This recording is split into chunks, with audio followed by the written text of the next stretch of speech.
Hey everyone, sorry I'm a little late with this update. It was supposed to come out last Friday. Been pretty busy. I got a lot to talk about. Let's start with the in-game changes I've been working on. So last update was a lot of story, and I talked about trying to get the game to a playable state where you can go from story to gameplay to story to gameplay, and it saves and loads. So I started working on that game side of it. So things that needed to happen was enemies needed to spawn with a wave service that had delays and timers and properly spawned enemies. The enemies needed basic AI to pick a target to attack, and then other little things, UI things in game. In particular, this update I tried to tackle the flags that sit over top of the units to make them always on screen. So the wave, let's look at the wave service. You can see right now there's no enemies on screen, and in the top right one's going to spawn. And he's off the screen right now. And watch as he comes on.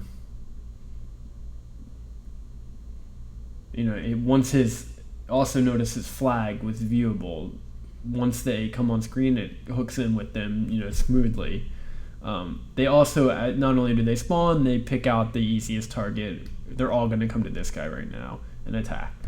It's super buggy. It lags when they spawn. The AI for attacking is horrible.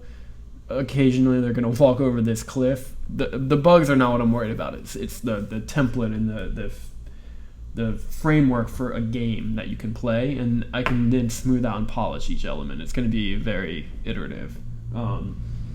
But anyway, they're coming to fight, and then so that's pretty awesome.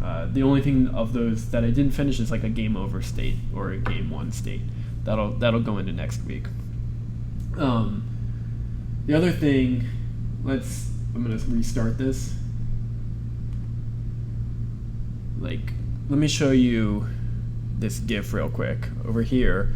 This is me trying to get the shields to always stay on screen.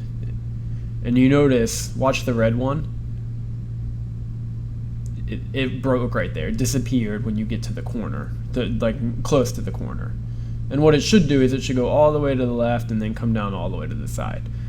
These shields were supposed to be just like a quick 4-hour thing. They ended up taking, mixed with other stuff, like 2.5 days. Just to not only fix old code that powered them, but make them flexible. And then let's watch the game again. Now when you zoom in, they work as you would expect. They don't glitch away. The next step, you see those two, they overlapped. No more overlapping. When two shields are to the side, they should, if they're going to overlap, the code needs to do a collision detection and then space them out accordingly. Anyway, that is kind of the state of gameplay improvements I made. The other thing, the troops are now laid out in proper isometric perspective. At the end of last week, I posted a question on Stack Exchange, and then I eventually did get an answer. So the troops used to look like this, and now they look like this. They're following the grid properly. So calculations in world. I haven't revamped the whole code base to calculate off of this. So if they're walking in two directions, the speed might not be the proper isometric speed by calculating the distance, but positioning of all units is now properly adjusted for proper isometric perspective. Last thing, if you watch the game, I figured this is going to be a problem eventually, and I need to fix it. This is the first map, so it's not a big deal, but the map is too small. The anticipation of units coming, what am I going to do, where am I going to position people, you don't have enough time to react. And on this beginner level, I think it'll be okay, because you're only going to be, eventually, when it's done, swapping between 3 friendly units, and you don't need many places to go, but the maps had to be bigger. So we did the next map And here's a preview of a map no one's seen, but it's much bigger, much bigger. So basically, as the game progresses, I'm gonna do maybe every 3 levels the maps get 50 to 25% bigger. So you have something to look forward to. The battles change. So this would be size 2 out of 4. They'll get even bigger than this. But I can already tell. Imagine you have a catapult on this castle here, people coming down here. The anticipation of watching it shoot, it's fun to watch. You have kind of this build up before the action happens. Anyway, that's cool. The other thing I showed new this week on Twitter was the camp. If my computer doesn't crash. This is where you'll manage your troops, do upgrades, watch your army grow. This is phase 1. And as it goes, like trees go away, more tents come in, more buildings come in, more units have pens, so you'll start to see them. So for example, if you have 6 soldiers in this pen here, you can buy a 7th or 8th and you'll see them appear here. Anyway, that's just the management screen, but all of the phases are done, so that process with the art is complete. What else do we got? Decision screen. I put a question. So in my last session with the artist, we had some spare time, so we said, what's the UI gonna look like? The decision screen is one of the many screens that has UI, but whatever we decide here kind of gets carried over. So I asked people what their preference was between these two. Most people chose this one down here, which is unfortunate because I don't like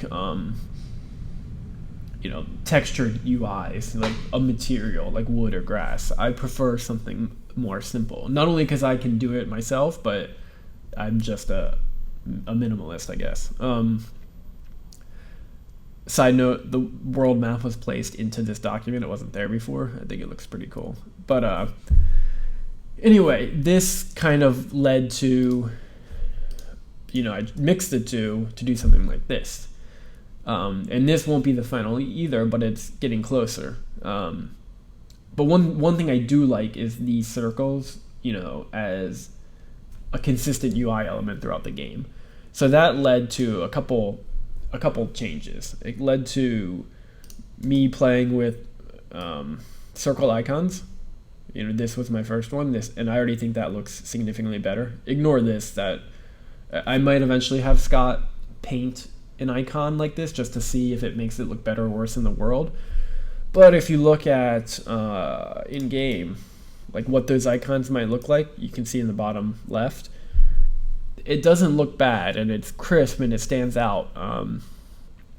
So I'm going to make all the icons, and then maybe slightly modify them, but this will generally be the style. So with that, I like the way this chat head looks too. So that led to dialogue screens. Here's a rough sketch of if I move things down below. Like I also tried something like this, or like this, or down below. But the circle heads, essentially, I came to the conclusion that those will be a staple in the UI. Circular icons, heads as points of interest. I have to distinguish ones that can be clicked and ones that are just there for visual purposes, but I like it. So that led to, I guess, thinking of dialogue. This third one, the benefit it has is that when it's on the bottom of the screen, maybe it's not ideal maybe it could be better for story, I guess, but this works everywhere in the game. I could, in the travel scenes where the footsteps go, I can put dialogue in there, or in game, if I want 2 people to talk, I can put dialogue. It basically will work on any background. It's consistent versus chat bubbles popping up in various places. So this is what I decided on. You can see a movie.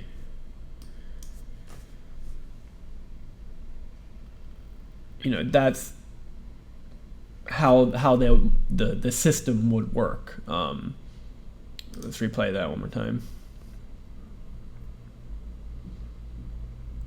So that was a surprising amount of time just to get that working.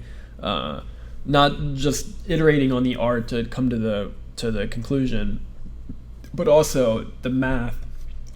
So in SpriteKit, there's a crop node is the black portion down here with the round. That is the mask. There's no mask inverse of that to say chop away a semicircle, or a circle. You put a mask to show, not to hide.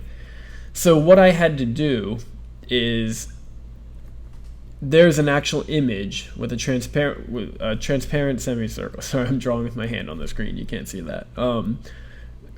There's a black image with kind of cut out, like I'm drawing with the mouse.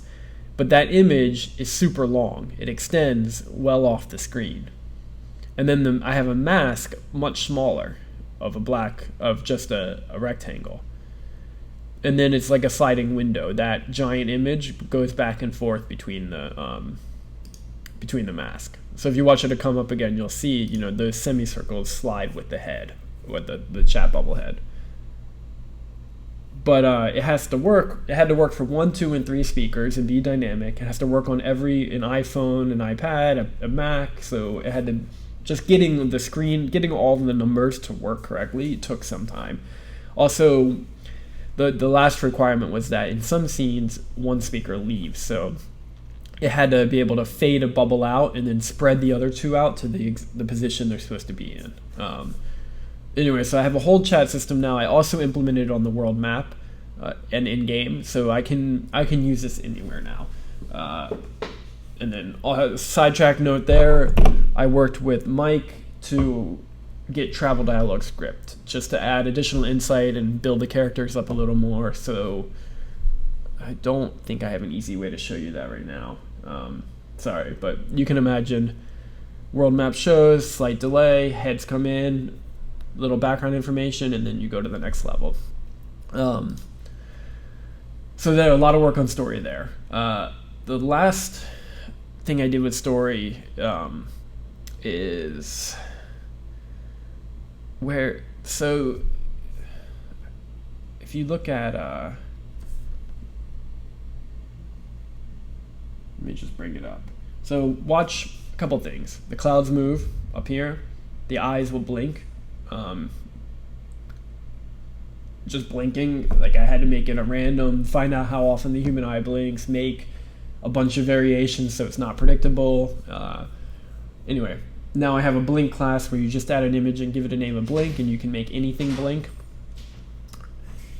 I said already the clouds move, but various things like an overlay to tilt someone's head, or I'm not even recording, I don't know why that's doing that. An overlay to tilt someone's head, or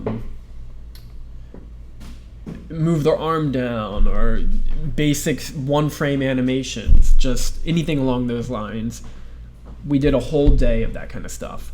And it already added, so the chat bubbles and those details already added one level of polish. Next is another level of polish, which maybe will involve cutting out the characters to do a light parallax. Passing of time, if a scene is multiple times, like a guy left a comment on Chris's blog, which is super insightful, but show passage of time if you hit the same scene multiple times. In my story, it's this camp scene, so maybe it gets darker, who knows. But and then last, some like particles.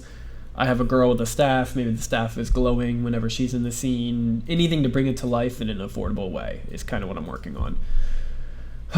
Story, it's just the last